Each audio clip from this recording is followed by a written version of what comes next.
On June 12th, Israel carried out an unprecedented military operation on Iranian territory.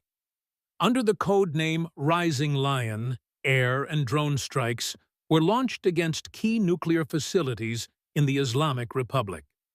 For the first time in decades of tense confrontation between the countries, Israel moved from covert operations to an open, large-scale attack. Within 24 hours, facilities in Natanz, Fordow, and Isfahan were hit, all of which are related to Iran's nuclear program. The operation was prepared in advance. According to Western media reports, several months before the strikes began, agents from the Israeli intelligence agency Mossad secretly transported drone parts, communication modules, and explosives to Iran. All of this was assembled on site in underground workshops. One such warehouse, as reported in the Iranian press, was located in the suburbs of Tehran. From there, on the night of June 12th to 13th, dozens of drones were launched, attacking air defense and radar stations. Israel's goal: to curb Tehran's nuclear program. According to Prime Minister Benjamin Netanyahu, the main objective of the operation was to inflict irreparable damage on Iran's military and nuclear capabilities. Israel claims to have intelligence indicating that Iran has accumulated enough enriched uranium to build 9 nuclear warheads. One of the most heavily guarded facilities, the Fordow plant, was attacked with concrete-piercing bombs. According to the Seismological Center of Iran, underground seismic activity with a magnitude of 2.5 was recorded in the region at the time of the strike. Israeli sources claim that the operation was targeted and aimed at specific targets: research laboratories, communication systems, and the apartments of scientists and military advisors. In particular, according to Haaretz, up to 14 nuclear specialists were among the dead, including students of Mohsen Fakhrizadeh, the key architect of Iran's nuclear program. The failure of Iran's air defense system and alarm in Moscow. One of the most discussed consequences of Operation Lion's Roar was the failure of Iran's air defense system. Despite the presence of Russian S-300 and Tor systems, the Israeli Air Force carried out strikes without serious resistance. "It was a shock," writes Defense Blog.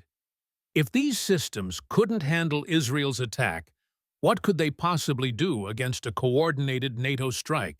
Alarm is also growing in Russia, which has historically supported Iran.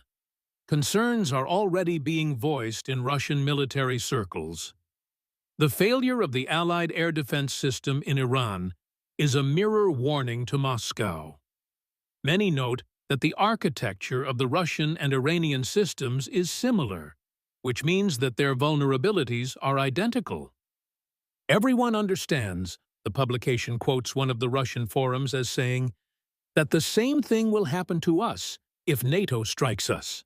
Although Ukraine does not have the same capabilities as Israel, over the course of 2 years of war, the Ukrainian armed forces have managed to destroy hundreds of Russian air defense systems using drones, HIMARS, and HARM missiles.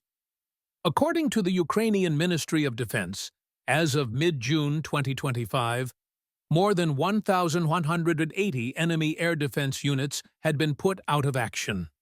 At the same time, analysts note that the Israeli army has demonstrated what a massive attack against a full-fledged defense system might look like. One example is the strike on the Zaporizhzhia region on June 15th, where Ukrainian drones destroyed a Russian Panzer S-1 complex in occupied territory. Cameras recorded how the system missed with its missile and failed to shoot down even the first drone, let alone the second. Mossad operations. War in the shadows. Many experts note that Israel acted subtly and sophisticatedly.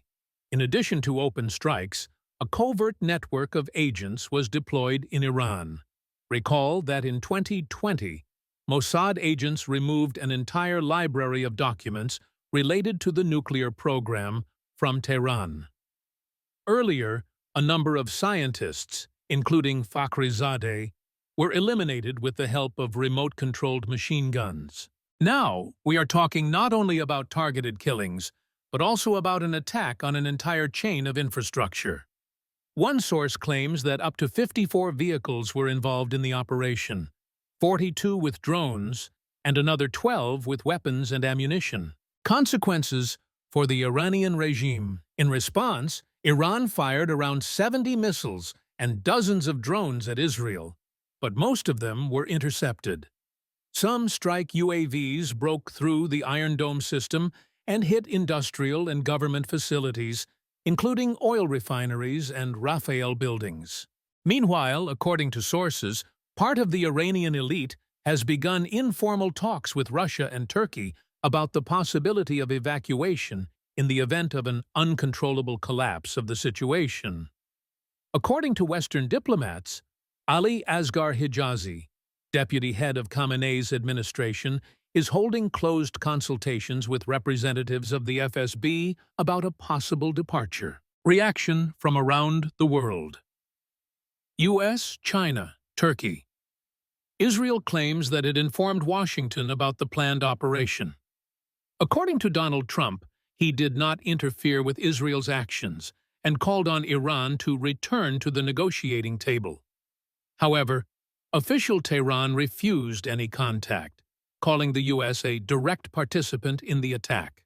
China maintains formal neutrality, but, as sources in Beijing note, it is not interested in destroying Iran as a strategic partner. Turkey has offered its mediation services. Ankara is interested in regional stability, especially in access to Persian Gulf ports, said a representative of the Turkish Foreign Ministry. Iran's supreme leader, Ali Khamenei, said in an address to students on March 12, "If we wanted to build nuclear weapons, no one could stop us. But we don't want to. It's our own choice."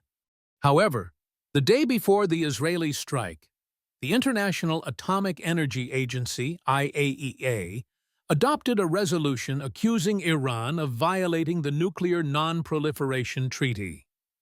Air samples taken near nuclear facilities showed uranium enriched to 60%, almost at weapons-grade levels. The Israeli operation caused fluctuations in the oil market. Iran produces about 3.5 million barrels of oil per day, about 3% of the world volume. The possible closure of the Strait of Hormuz may lead to a price spike. Russia, on the contrary, has so far benefited from the situation. Rising prices provide additional income, while Iranian weakness may allow Moscow to strengthen its own position in oil and arms trade. In addition, already in April, Russia and Iran signed a strategic agreement that includes provisions on mutual defense, economic partnership, and the development of payment systems independent of the West. Operation Rising Lion was Israel's largest strike against Iran in decades. It demonstrated not only the strength of the Israeli army, but also the vulnerability of Iranian defenses built on Russian technology. Now, the entire region is on the threshold of new changes. What will happen next? Time will tell. One thing is clear: the war of the future has already begun. And it is taking place not only in the sky, but also in cyberspace, underground bunkers and intelligence operations rooms.